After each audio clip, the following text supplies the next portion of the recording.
bola de ladrones, porque esos son parásitos de la función pública. El gobierno de Macron es mucho más socialista que el gobierno mexicano.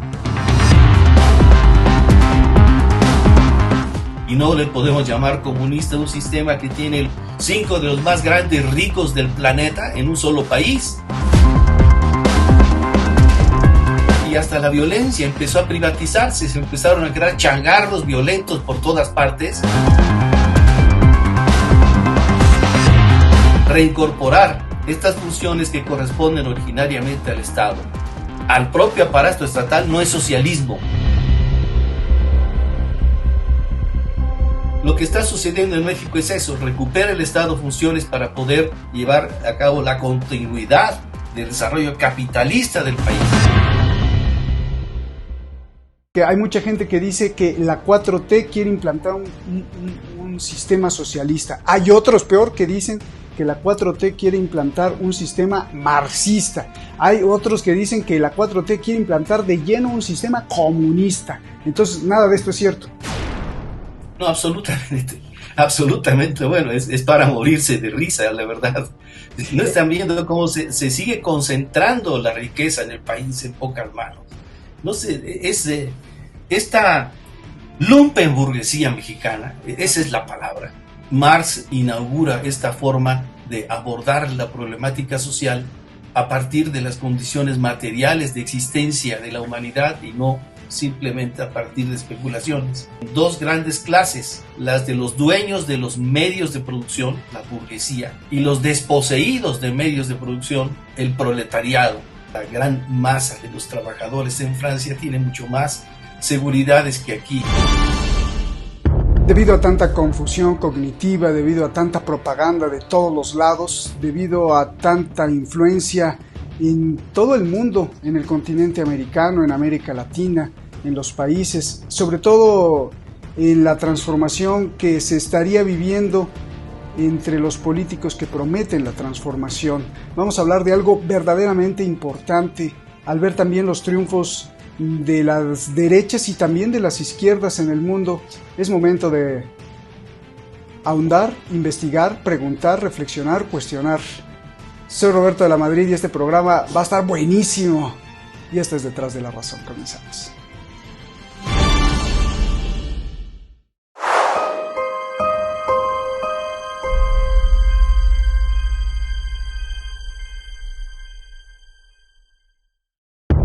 Muchísimas gracias al equipo de Detrás de la Razón, muchísimas gracias siempre a todos los colaboradores alrededor del mundo, fabricando, uniendo esfuerzos para esta comunidad que lo único que persigue es levantar la voz, denunciar, cuestionar y escuchar, por supuesto, todas las voces. Está con nosotros un jurista muy destacado, un defensor del pueblo, siempre se ha caracterizado así y todo su trabajo lo ha destinado justamente a eso.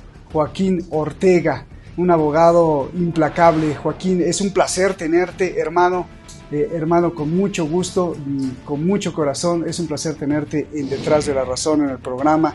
Y justamente pues queremos preguntarte esto de el socialismo, el comunismo, el marxismo. ¿Qué es lo que estamos viviendo, Joaquín? ¿Realmente, por ejemplo, en México es un modelo socialista el que quiere implantar o el que está implantando la 4T? Te escuchamos con mucha atención, Joaquín. Adelante. Gracias, Roberto. Gracias por el espacio. Gusto saludarte siempre. No, en México no se está poniendo en práctica ningún sistema socialista. Podría decir, cualquiera lo puede ver. El gobierno de Macron es mucho más socialista que el gobierno mexicano, todavía.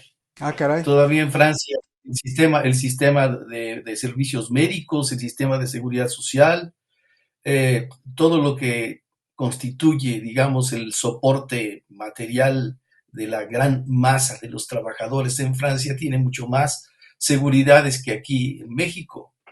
Mi hijo vive en Fontainebleau y no paga médico.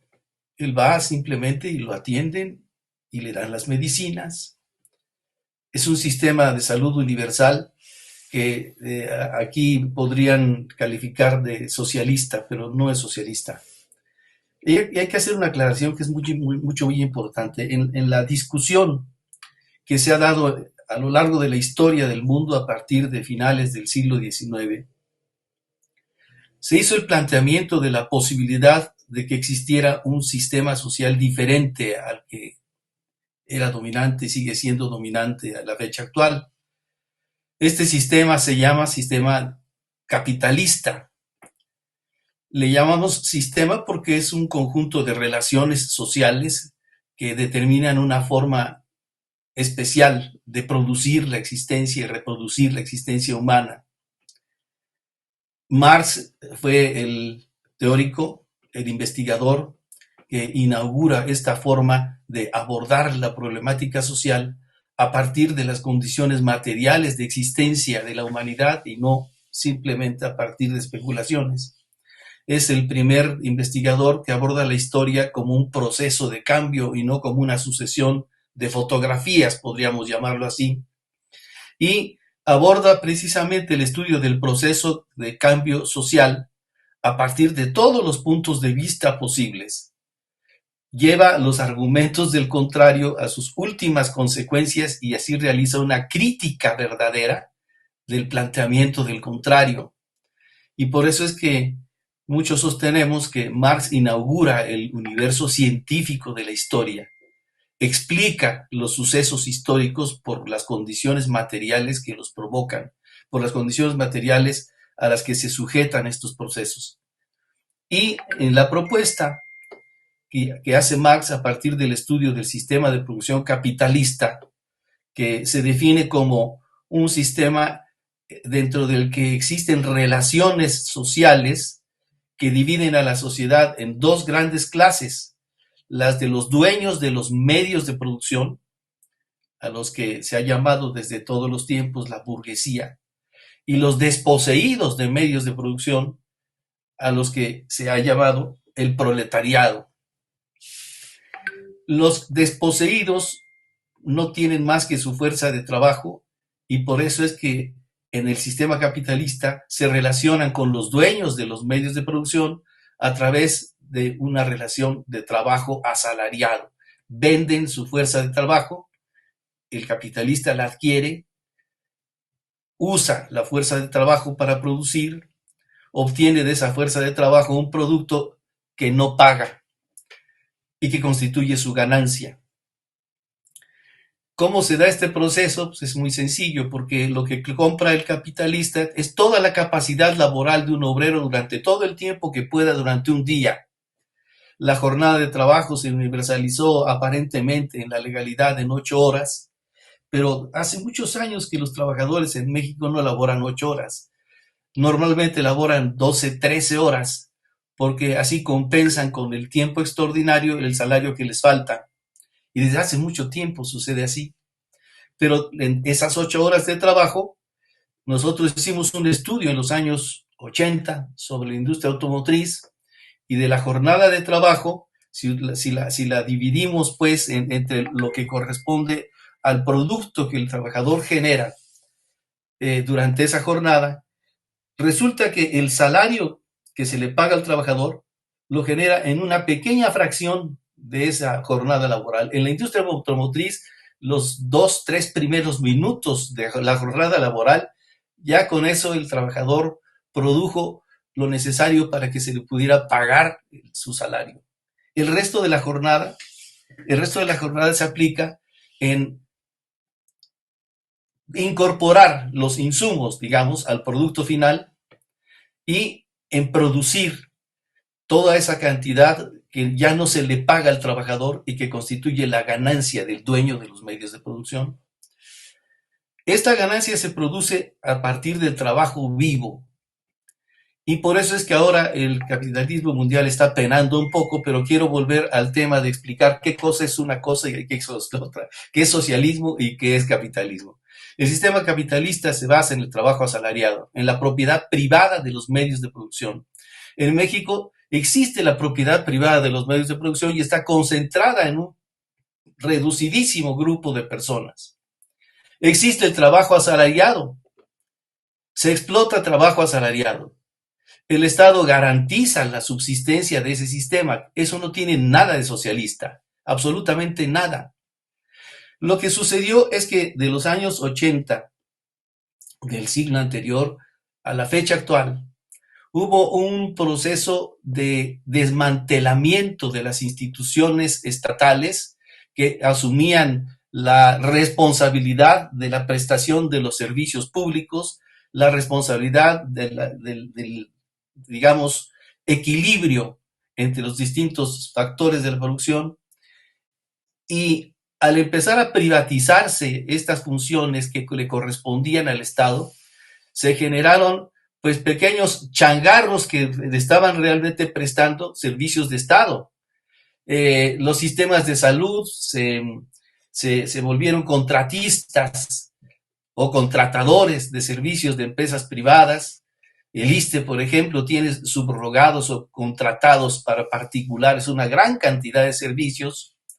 El servicio de transporte se privatizó por completo, la banca se privatizó por completo y hasta la violencia empezó a privatizarse, se empezaron a crear changarros violentos por todas partes que sirven como instrumentos paramilitares a veces a las grandes empresas, sobre todo en las zonas en las que se está llevando a cabo el despojo de las comunidades indígenas para abrir minería a cielo abierto.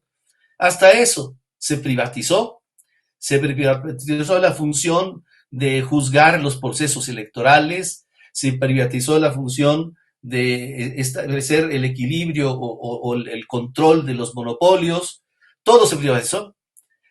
Y los usufructuarios de esa privatización, los que se beneficiaron con esa privatización, están trinando de coraje porque el Estado empezó a recuperar espacios que corresponden a una administración pública y no a particulares.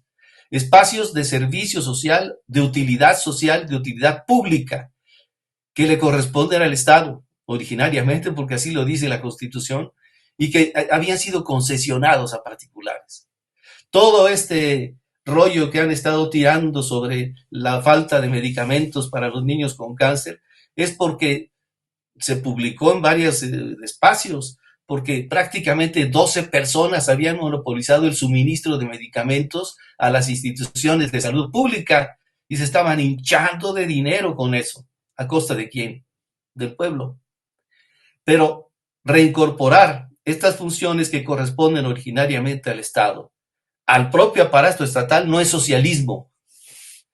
El socialismo consiste en la apropiación social de los medios de producción, en la expropiación de la propiedad privada en beneficio de la sociedad en su conjunto. Estos ensayos de socialismo se dieron en la historia de la humanidad, empezando por el intento de socialización de los medios de producción que se dio con la Revolución de Octubre del 17 en la Unión Soviética. Ahí efectivamente se expropiaron todos los medios de producción privados y se colocaron en manos del Estado. Ahí efectivamente el Estado empezó a administrar los medios de producción, pero faltó algo que era muy importante y que no fue posible por la sucesión de guerras a las que tuvo que enfrentarse este sistema muy endeble, pues, de apropiación estatal de los medios de producción. Y al no ser posible lo que sucedió, en lo que resultó esta situación, no fue la socialización de la propiedad de los medios de producción, sino en la estatización de la propiedad de esos medios. Durante algún tiempo hubo dificultad en definir en qué derivó esto, pero por ahí apareció un libro, Procesos de Cambio Social, de Juan Ortega Arenas, en el que se explica que esto no terminó en un régimen de apropiación social, sino en un régimen al que podríamos llamar capitalismo estatal monopólico. Capitalismo estatal monopólico. ¿Por qué? Porque el Estado siguió administrando los medios de producción, pero sin participación de la sociedad. La idea que los comunistas del siglo pasado tenían, que Marx tenía, era la idea de una especie de obrero mundial que pudiera controlar directamente los procesos productivos en asambleas de unidad de territorio o en asambleas de unidad de trabajo. El sistema de democracia directa en la que la gente realmente tuviera en sus manos la capacidad de decidir sobre sus medios de vida y conjuntamente decidir sobre los medios de vida sociales en beneficio de la sociedad. Eso es el socialismo, eso sería el comunismo. Y no le podemos llamar comunista a un sistema que tiene 5 de los más grandes ricos del planeta en un solo país. No le podemos llamar socialista a un sistema como el que se está estableciendo en México. Lo que está haciendo el gobierno actual es recuperar funciones que correspondían originalmente al Estado y estaban en manos de una bola de ladrones, porque esos son parásitos de la función pública, parásitos del beneficio social monopolizado en sus manos simplemente, y que chillan y chillan y chillan porque perdieron privilegios, no porque realmente se esté llevando a cabo en México un proceso de transformación socialista. Para nada. Lo que está sucediendo en México es eso, recupera el Estado funciones para poder llevar a cabo la continuidad del desarrollo capitalista del país. Oye, Las Joaquín, grandes...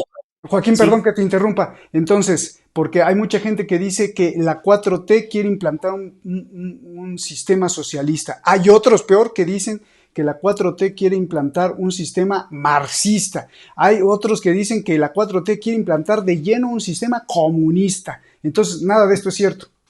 no, absolutamente, absolutamente, bueno, es para morirse de risa, la verdad. No están viendo cómo se sigue concentrando la riqueza en el país en pocas manos. No sé, esta lumpenburguesía mexicana, esa es la palabra, lumpenburguesía.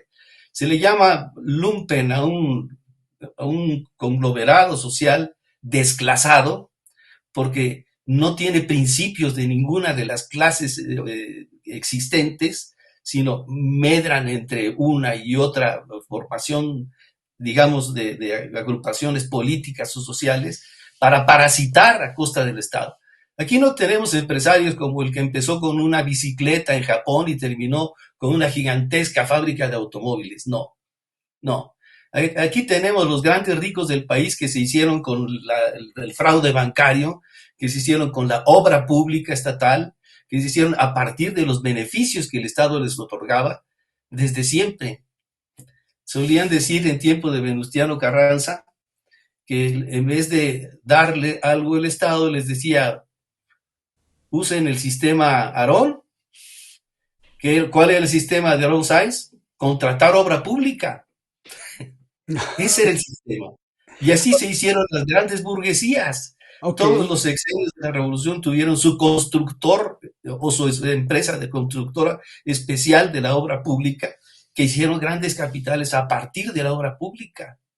Era Aarón Sáenz, Crescencio Ballesteros, después Quintana, después ya Salinas de Gortari diversificó un poquito el monopolio de la obra pública, pero esa burguesía mexicana, la entrecomillo, esa lumpen burguesía mexicana, parasitaria del Estado y de los recursos del Estado, no merece ningún respeto, ni siquiera como burguesía. Pero no me digas eso, Joaquín, pero si el PRI significaba partido, o significa, de lo que queda, partido revolucionario. Pues ¿cómo se hicieran revolucionarios? Sí, de la Revolución Mexicana. La Revolución Mexicana, esa es otra de las cosas importantes. El gobierno actual está queriendo rescatar el discurso patriótico nacional como la historia oficial del país. Esto de ser la 4T, la cuarta transformación, cuando en México no ha habido una sola verdadera transformación, es el discurso patriótico. Es tener todas las ciudades del país llenas con calles que llevan nombre de asesinos, perdón, pero esa es la realidad. Este proceso no tiene nada que ver con el socialismo, no tiene nada que ver con el comunismo, no tiene nada que ver con un análisis marxista de la sociedad.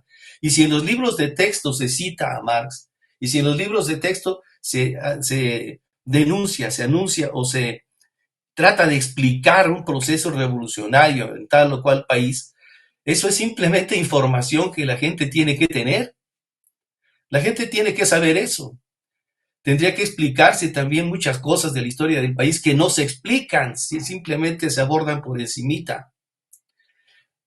Lo, ¿Qué lo que es me lo que... estás, lo que me estás diciendo es algo verdaderamente gravísimo, Joaquín, porque no solo es gravísimo a nivel cognitivo, ni a nivel educativo, ni a nivel democrático, sino también es gravísimo a nivel de lavado de conciencias. Antes de que sigas avanzando, permíteme, déjame poner un poco pues en mi ignorancia y desde ahí preguntarte, a ver, antes de ir con este tema que está fascinante y que estás tocando, yo te pregunto, regreso un poquito a lo que dijiste. Lo que está haciendo el gobierno actual es recuperar esos espacios que los tenían los privados, parásitos les llamaste a los privados, pero yo te pregunto, Joaquín, ¿eso garantiza que todo ese capital y todos esos negocios y toda esa eh, servicio que estaba dando los privados a instituciones públicas nos garantiza que al quitárselo caigan en manos de gente santa o gente que abogue por el pueblo? O también puede caer en manos de pillos que ahora van a vivir de la democracia, entre comillas. Es decir, el hecho de que se lo quiten a los particulares nos va a garantizar que el obrero que trabaja, el empleado que se muere en el trabajo, tenga acceso a esas riquezas. No, no lo garantiza. No lo garantiza, pero sí es importante señalar algo que sí está sucediendo. Y es que la obra pública que se lleva a cabo ahorita en la construcción del ferrocarril transísmico, en la construcción del Tren Maya, en la construcción ya de 5 aeropuertos en el país, se está llevando a cabo con recursos que el Estado, de los que ya no disponen los particulares y dispone el Estado. Esa obra pública se está llevando a cabo no en beneficio, digamos, estricto de la clase desposeída, sino en beneficio del desarrollo del capital. Oh. Un desarrollo económico que en países como los nuestros fue subordinado desde el principio a las grandes potencias, desde tiempos de la colonia. Subordinado en todos los sentidos. El desarrollo económico de México beneficia fundamentalmente al gran capital del bloque norteamericano, para decirlo claro, desde el punto de vista de la geopolítica, que es realmente la ciencia que estudia los espacios de poder que tiene un país fuera de sus fronteras. Esta cuestión de la geopolítica en la que México está inscrito obliga al gobierno mexicano a subordinarse de alguna manera a las políticas del capital financiero norteamericano. Uno de los grandes berrinches pues que provocó en este capital financiero norteamericano la política neoliberal anterior fue que los servicios se privatizaron, pero no en beneficio de las empresas americanas, sino de Iberdrola, de las empresas europeas. Eso fue verdaderamente terrible. Les permitió a los gobiernos anteriores un margen de manoseo y de forcejeo mucho mayor, que les dio riquezas mucho mayores a los de acá, pero también en perjuicio de los monopolios norteamericanos.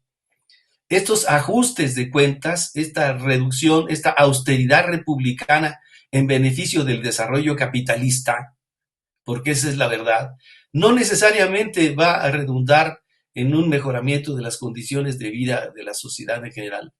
Se ha reducido, sí, los índices de pobreza extrema a partir de los apoyos sociales que se están otorgando en muchos sentidos, a partir de muchos rubros, digamos, de compromiso, los precios de garantía en el campo, los apoyos en fertilizante, las becas estudiantiles, desde la niñez hasta el sistema de educación profesional, la pensión de adultos mayores, todos estos componentes, digamos, que le dan mantenimiento a la pobreza, ojo, eh, sí la mantienen, y la mantienen en una disposición, además, de gratitud frente a un gobierno, pues, que les da eso.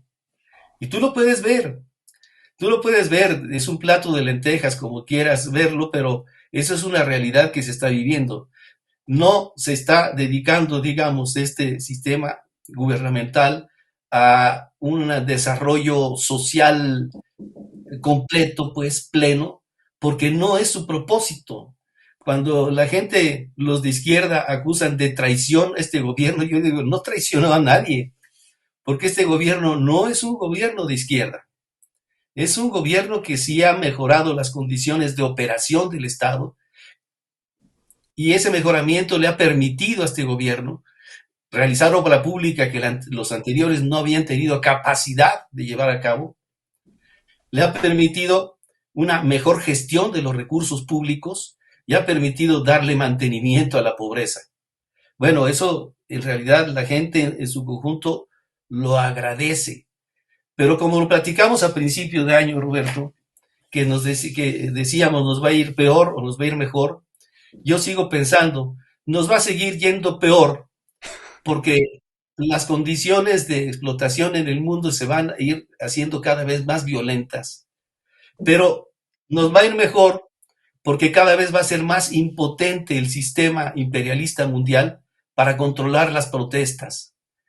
La desesperación, y tú lo decías al principio del programa, de este sistema imperialista mundial ha llegado a grados extremos como lo que está pasando en países de Sudamérica, la ultraderecha enloquecida, este hombre, este energúmeno, Milei, el protagonista principal de los libertarios, de los que dicen que la sociedad tiene que atomizarse a un grado tal de que no exista más que mi ombligo. Estas reacciones extremas se están causando porque hay una impotencia ya generalizada del sistema imperialista mundial para mantenerse con vida. Cuando hablábamos de la posibilidad de una guerra mundial a partir del problema de Ucrania, yo te decía, no tienen retaguardia ya los países del imperio capitalista mundial. Se están desmoronando por dentro, están enfermos de muerte. La cantidad de huelgas que ha habido en los Estados Unidos simplemente en el último año no se compara con la que hubo prácticamente en la mitad del siglo pasado y solo en 2 años. La cantidad de gente empobrecida que vive en la calle en los propios Estados Unidos se ha multiplicado de una manera brutal. Los desalojos, los despidos, los cierres de fábricas, el asalto contra los sistemas de pensiones, el asalto contra la magnitud o eficacia adquisitiva del salario, tiene como razón que ya no da más el sistema capitalista mundial, que estos esfuerzos por reconquistar espacios de mercado virgen para que fuerza de trabajo viva produzca ganancia, tienen corto tiempo. Este esfuerzo que está haciendo México por montarse al desarrollo capitalista tiene poco tiempo de vida, porque la automatización de los sistemas de producción que está siendo impulsada fundamentalmente por China siguen reduciendo la cuota de ganancia mundial de una manera irremediable. Y por eso es que este esfuerzo que hace el gobierno mexicano, que desde el punto de vista capitalista es el mejor que se está haciendo en muchos otros países del mundo, no es socialismo, no es un paso revolucionario hacia ningún lado, y por ningún sentido. Y lo que nosotros tenemos que pensar es lo que sí puede sustituir a este sistema que está podrido, que se está desmoronando en todas partes y que puede abrir un espacio de vida para la humanidad. Y nosotros seguimos pensando en el socialismo y en el comunismo como forma y espacio de vida que le permita a la humanidad existir junto con su planeta, al borde de la destrucción medioambiental. Oye, Joaquín, dijiste nosotros. ¿Te refieres nosotros, los intelectuales como tú, que piensan que el socialismo, el marxismo, el comunismo, pero el bien hecho es un, pues es un camino hacia el desarrollo humano, espiritual, hacia el desarrollo social.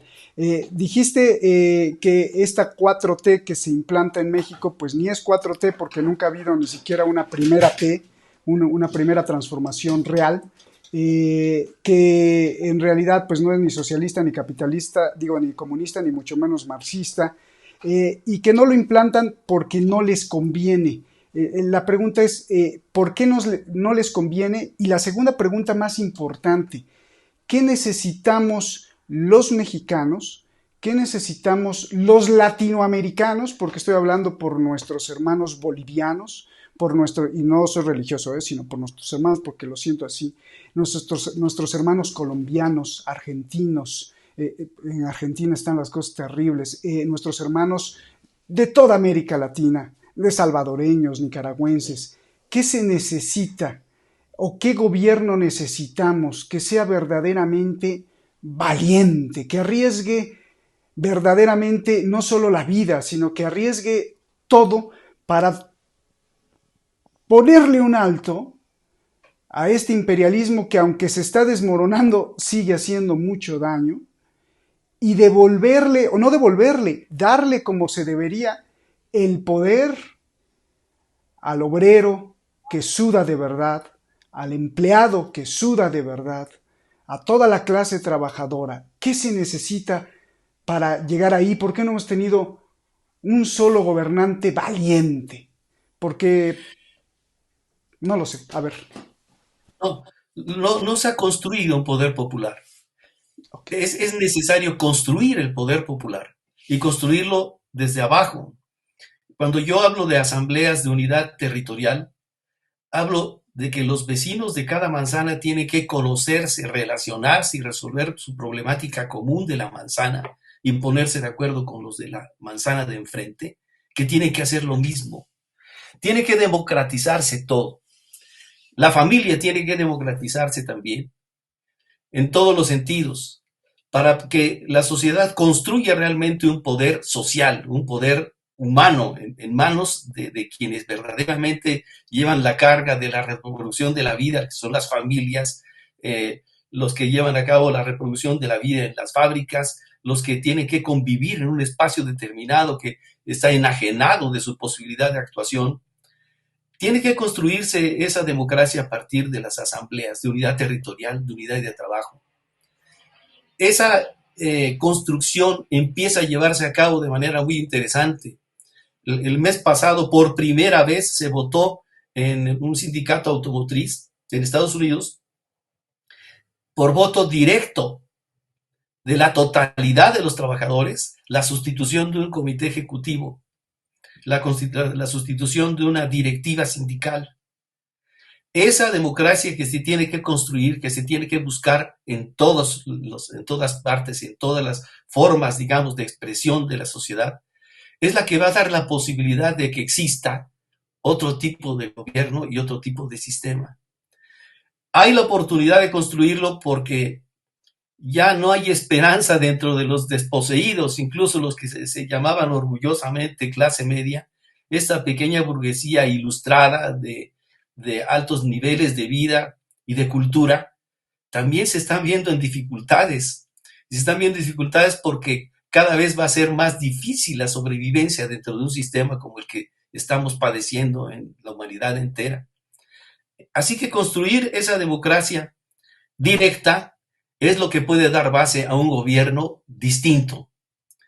Y en la actualidad tenemos la ventaja de que la desaparición de esos sectores medios han obligado a la gente a ponerse del lado de la masa, a ponerse del lado del pueblo, y no va a quedar otro remedio más que unirse como pueblo para construir un poder y un gobierno diferentes. No va a llegar desde arriba.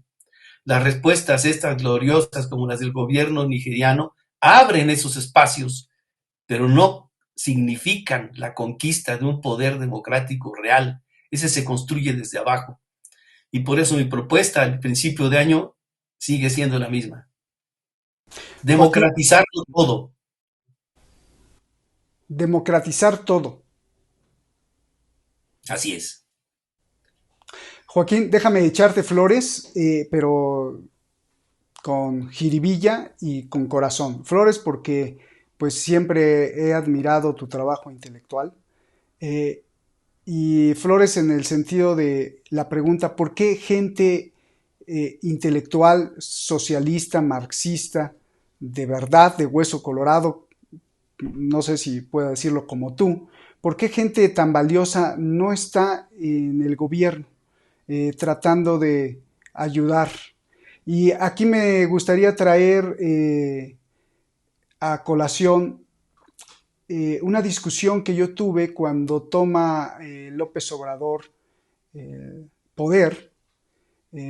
Por supuesto que yo aborrezco a todos los partidos, sobre todo al PRI y al PAN y a todos estos.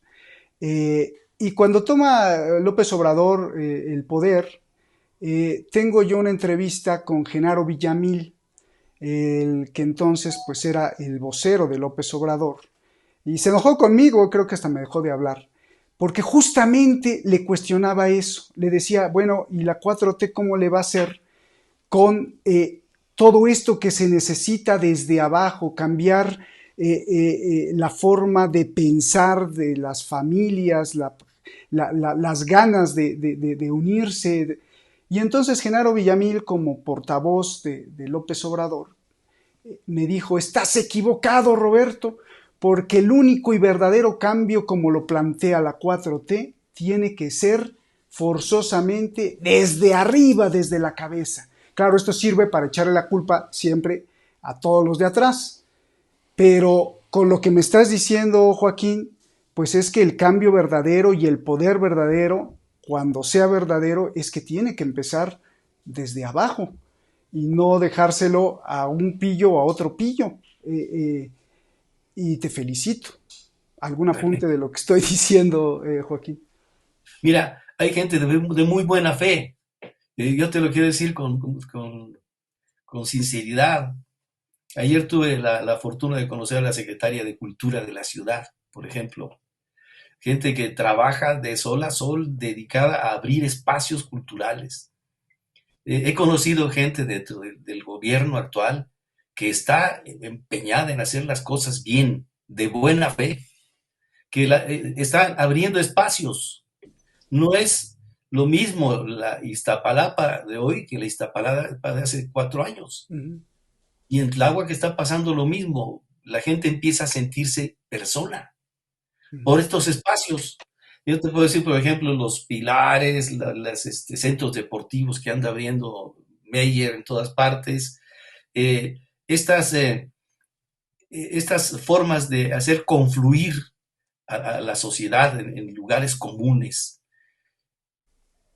esta forma de permitir la libre comunicación entre los vecinos, la idea de promover las actividades de esta naturaleza y mucha gente dentro de este gobierno que sí me consta que son gente empeñada en hacer las cosas bien, han ayudado. La apertura de espacios que posibilita el diálogo social que puede construir esa democracia directa, verdadera, están siendo posibles muchas de estas cuestiones a partir de la conducta honesta, dedicada, pues, de muchos servidores públicos que están dentro del gobierno de la 4T. Pero la tendencia general no puede ser distinta de la que tiene este gobierno por su espacio geopolítico, por la forma como accedió al poder dentro de un sistema democrático burgués que además está viciado de origen, ya lo hemos platicado en muchas otras ocasiones, porque además no es el papel de un gobierno de esta naturaleza venir a hacer una revolución socialista, sino consolidar un desarrollo capitalista subordinado con las herramientas que tenga a la mano. Por eso no digo que sean traidores, porque ellos nunca han estado realmente en un espacio revolucionario. Están haciendo las cosas bien desde mi punto de vista y por eso están resultando bien. Pero esto no resuelve los problemas de fondo, esto no ha hecho una mella real, digamos, en el mejoramiento de las condiciones de vida en forma radical. El gasto público sigue subordinado a un 16% del Producto Interno Bruto. Se ofrecen sistemas de salud como los de Dinamarca, pero en Dinamarca tendría que igualarse, perdón, el gasto público que tiene Dinamarca con relación a su Producto Interno Bruto con el que tiene México. Y tendríamos entonces que estar cobrando impuestos a los ricos del orden del 46% y no del 16%, para que México pudiera tener un servicio médico como el que tiene Dinamarca. Tendríamos que tener espacios públicos de gestión pública muchísimo mayores para que incluso un sistema de socialdemocracia común como el danés pudiera equipararse al de México. Están diciendo babosadas cuando acusan de socialista a este sistema. Eres tremendo. Y esto de que es tremenda tu frase de que nos va, no, oye, nos va a seguir, nos va a ir bien o mal o peor, o no, nos va a seguir yendo peor. Tremendo. Oye, demos un salto ahora que está de moda haber cuestionado los libros de la 4T, libros marxistas, libros comunistas. Bueno, con todo lo que estás diciendo, con razón, los millonarios actuales, como Salinas Pliego, pues se ríen y no, pues no pasa nada y no va a pasar absolutamente nada. Pero también oigo a periodistas como Javier Alatorre que se puso ahí como los marcianos llegaron ya. Los comunistas han llegado y hay una conspiración comunista que quiere lavarles el cerebro desde lo más básico, desde los niños. Entonces yo te pregunto, ¿son realidad esos libros comunistas? Eso en primer lugar. Y en segundo lugar, estos libros que se están presentando, que ya van a empezar a circular en los niños ahora que empiece el ciclo escolar, son una gran esperanza esos libros, nos van a sacar de la pobreza cultural y espiritual en la que siempre se ha sometido a los desposeídos, Joaquín. No, según yo lo veo en términos generales, es un intento, es un intento que desde el punto de vista pedagógico pretende hacer autogestiva, digamos, la propuesta educativa y la actividad educacional. Es un sistema mixto así entre Freinet, Freire y la educación tradicional, un eclecticismo bastante borroso, pero no van a ser ni mucho mejores ni peores que los libros de texto anteriores. Están manteniendo prácticamente, le están dando mantenimiento, según mi punto de vista, a un sistema educativo que produce, que sigue, va a seguir produciendo obreros para la fábrica, empleados para el taller, empleados para los servicios comerciales, y no nadie que tenga una propuesta revolucionaria ni una posición realmente crítica. Y repito, el ejercicio científico de Marx empieza por tomar los argumentos del contrario, tomarlos al pie de la letra y llevarlos punto por punto hasta sus últimas consecuencias, hasta que hacen crisis y se caen por su propio peso. Eso no existe en los libros de texto. Son eclécticos, son neutrales y desde mi punto de vista dan continuidad al sistema educativo que ha existido en el país y que se intentó voltear del lado del adoctrinamiento vulgar, reaccionario, durante los últimos sexenios y que ahora se revierte para acabar con ese adoctrinamiento vulgar que estaba pretendiendo los sexenios anteriores. Sí es una propuesta, digamos, educativa capitalista, desarrollista, progresista, pero de ninguna manera marxista, ni socialista, de ninguna manera. Tremendo. Y todo esto que dices, no solo de los libros, sino de cómo se ha desarrollado el país, México, en los últimos 6 años, pues de alguna forma, aunque se esté cayendo el imperialismo washingtoniano, de alguna forma pues conviene a los intereses ultracapitalistas de Estados Unidos, de mantener un vecino ahí pues hay que se la lleve, ¿no? Con chocolatitos y que siga.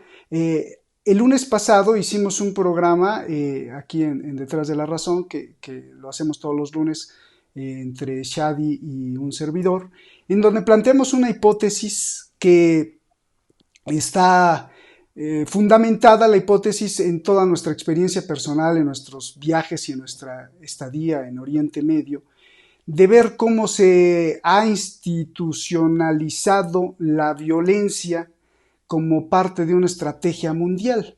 Entonces, pues se nos ocurrió plantear la hipótesis de que la violencia ahora, incluso a nivel delincuencial, es decir, en las más bajas esferas o en las capas más simples, pues que también podría ser parte de esa estrategia mundial para pues seguir con el método de control. Un país que no tenga una buena seguridad, un país que no tenga una buena confianza social, es un país mucho más fácil de domar, de controlar y de tener ahí.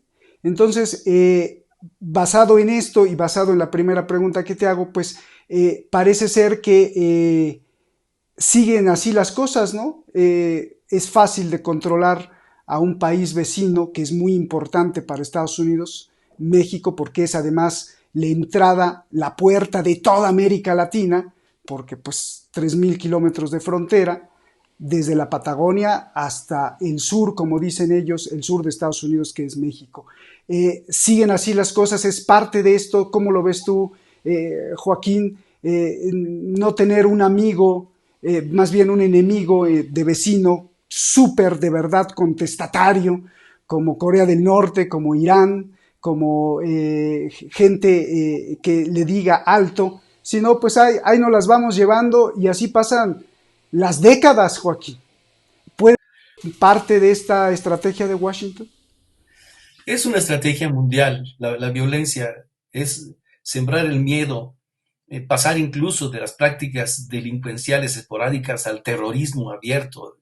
Es algo que está pasando en todas partes del planeta. Y está pasando eso porque es un factor de disgregación social, de aislamiento individual, de condicionamiento al temor, a la incertidumbre.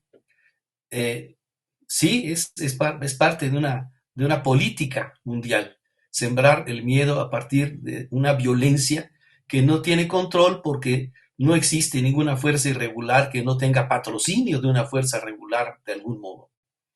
Cuando me dicen en el estado fulano triunfa la delincuencia organizada, pues eso es porque la está protegiendo el gobierno estatal, el gobierno municipal o la policía local. Y lo hacen precisamente para mantener a la sociedad en vilo, para impedir su cohesión, su reunión, para impedir su acceso al interés público y a los espacios públicos.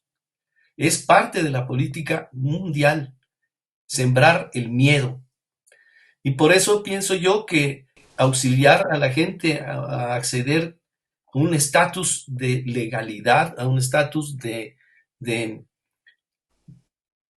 paz, digamos, comunitaria, es algo muy importante y parte, como lo dije anteriormente, de la familia, la cuadra, la fábrica, el taller, parte de la democratización de la vida en todos los niveles sociales.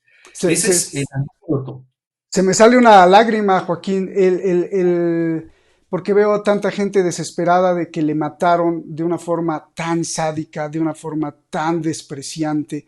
Digo, ya el homicidio es algo tan despreciable, pero ahora de una forma tan que yo te pregunto, un sistema marxista, un sistema comunista, ¿se haría de la vista gorda ante la violencia?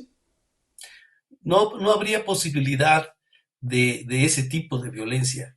Y no hay posibilidad cuando el sistema de control de la producción y de la vida es comunitario, es social, cuando se arma el poder social en su conjunto basado precisamente en esas unidades democráticas de gestión directa de los recursos de vida y del entorno social, esa es la vacuna perfecta en contra de la dispersión, de la individualización de la vida, del aislamiento personal que provoca una crispación constante, un estado de soledad y de digamos, desesperación que lleva a la gente a cometer actos violentos, a unirse a grupos delincuenciales para tener su protección y reproducir este sistema de pensamiento que conlleva a que no existe felicidad si no estás matando al prójimo o dominando al prójimo. La cura es lo que yo estoy proponiendo. La forma de resistir también es esa. En Cherán, por ejemplo, es un ejemplo, Cherán, acabaron con la posibilidad de seguir la tala en el bosque a partir de su organización comunitaria. La policía comunitaria en la montaña de Guerrero ha mantenido a raya prácticamente los intentos de criminalizar toda esa región. Eh, este gobierno desgraciadamente no tuvo confianza en estas formas de organización popular que parten de democracias directas, de asambleas, y no tuvo confianza en esta organización porque de alguna manera siente amenaza en esta forma de organización social. Pero el antídoto contra la violencia es la respuesta comunitaria, es la sensación de hermandad entre los seres humanos, a partir de cualquier tipo de actividad y a partir de cualquier tipo de núcleo social. Hermano, hermano, porque de verdad es que estamos muy preocupados porque el fenómeno se replica y tal como lo dices tú. Eh, un niño agarra balazos a una niña para robarle el celular sin darle opción a nada. O sea, ya ni siquiera es la vida o el bolso, ¿no? Sino es te doy balazos y después te robo. O sea, ya. Pero esto se replica, igual como los invitamos a ver el programa el lunes. Esto no es en México, no solo es en México, sino también es en Argentina, sino también es en Brasil, sino también es en Alemania, sino también en Estados Unidos o en Canadá o en cualquier parte del planeta. Descuartizan a un influencer, a un youtuber, simplemente pues porque pues era lo que fuera, pero ostentoso o porque decía verdades que no le gustaban a otro.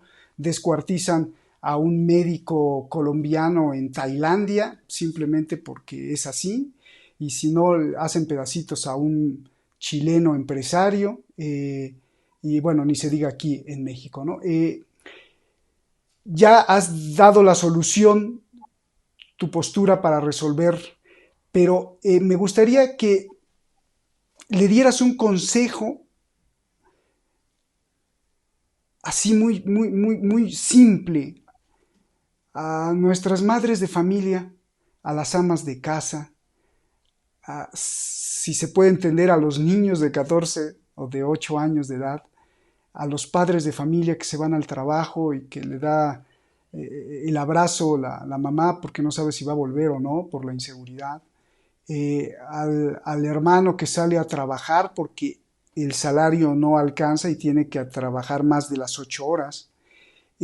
¿Cuál es el consejo para vernos todos como hermanos, para construir células de participación ciudadana, para construir familias en familias sociales? Mira, me gustó ese término, construir familias sociales en donde salgo de mi casa o de mi apartamento chiquito o de donde viva y veo a la otra familia como parte de la familia social y nos reunimos en asambleas para poder decidir y entonces empezar por primera vez a fabricar una democracia desde abajo y verdadera.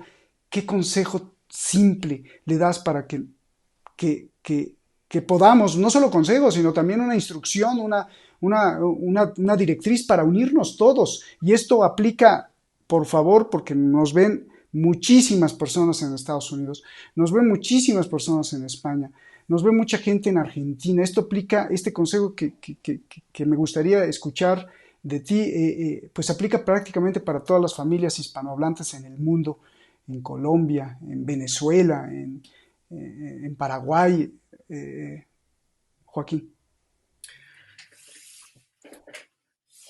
Hay que entender, pues, que la humanidad es producto de un proceso de un proceso larguísimo de composición de la materia. Es una cúspide, digamos, en términos de evolución, y por eso constituye tesoro, un tesoro que debe cuidarse a sí mismo, debe considerarse a sí mismo como un conglomerado de hermanos. Algo tan simple como que hay que hablar con el vecino, hay que conocerlo, con el vecino de junto y con el de después. Hay que crear espacios de convivencia social. Hay que buscar la forma de darle a esos espacios de convivencia social propósitos comunes. Yo les llamo ejes de unidad de acción. Que no estén peleando los maestros su pensión por un lado y por el otro lado estén peleando su pensión los jubilados del Seguro Social, porque los dos están peleando pensión. Que no esté por un lado los campesinos peleando por su fertilizante y por el otro lado, digamos, gente buscando alguna forma de construir su vida, sino que busquen la forma de unificar los esfuerzos, porque esa forma de unificación del esfuerzo y de las pretensiones de cada quien es lo que va a crear también una fortaleza social cada vez mayor, que va a poder resistir mayormente la ofensiva de la violencia constante, la ofensiva del capital que va por la vida de todos para poder mantener la ganancia existiendo como propósito de la humanidad. Y buscar estas formas de convivencia, como te digo, a partir de la propia familia, a partir del entendimiento entre los padres, los hijos, los hermanos, del respeto de cada individuo y de sus posibilidades o preferencias o ideas, del respeto del conjunto social más pequeño a todos los conjuntos sociales entre sí. Y esto, unir propósitos, unificar acciones, sumar a estos propósitos y a estas acciones a la mayor cantidad de organizaciones que democráticamente gestionen su vida. Cuando nosotros decimos hay que armar un pacto de unidad de acción, partimos de que el principio es que cada organización que se incorpore tiene que ser de democracia directa. Oye, Joaquín, sí, sí, termina, perdón. Así es como se construye realmente una hermandad entre seres humanos y así es como se construye un poder social capaz de rescatar a la humanidad de esta debacle. No podemos pensar que la alternativa es Mad Max, no, de ninguna, que la alternativa es el apocalipsis. No, existe este prodigio evolutivo que es la humanidad y que no puede terminar así. Tiene que construirse con amor por sí misma, a partir de las formas más simples de existencia y de coexistencia social. Eh,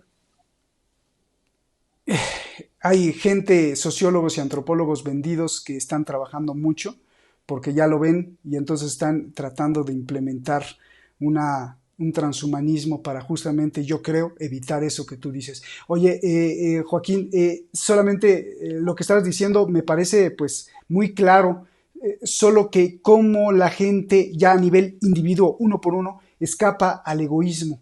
Porque sí, pues lo quieren, pero yo veo mucha gente que, por ejemplo, madres que protegen a sus hijos para que no progresen o no los avientan como águilas para que pues levanten el vuelo, hijos holgazanes o zánganos que se quedan pues ahí en la protección de mami,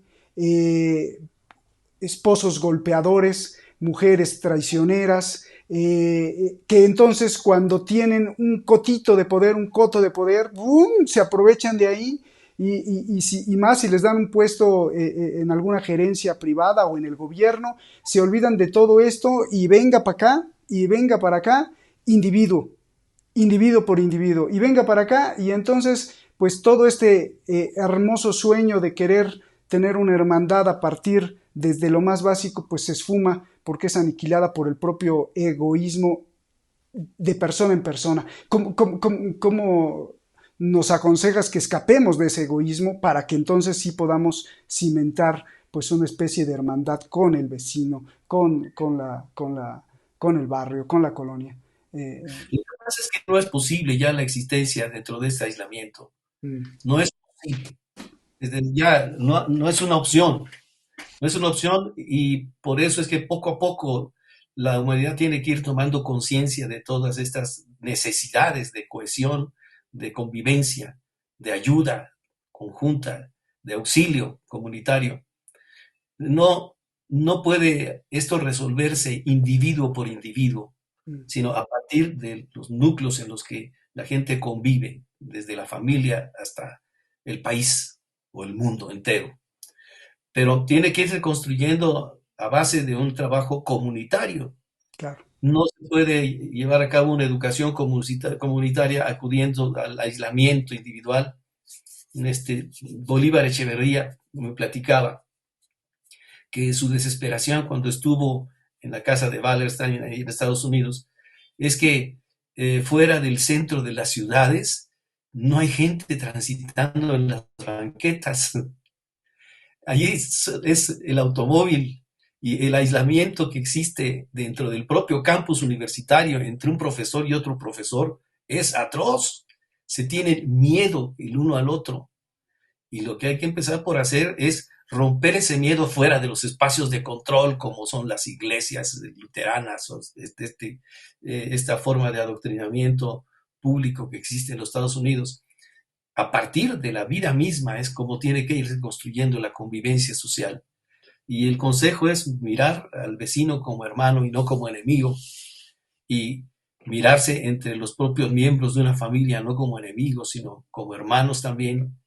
Ir construyendo esta democracia directa a partir de cualquier espacio posible. No hay otra forma de hacerlo y este egoísmo va a ser vencido por la necesidad de sobrevivencia que tiene la humanidad. Es urgente responder a esa necesidad de sobrevivencia antes de que el planeta se acabe de derrumbarse y se haga imposible la vida en él. Me dan ganas de acuñar, ya lo veía viendo y aquí lo acuñamos. ¿Qué te parece que el próximo estadio de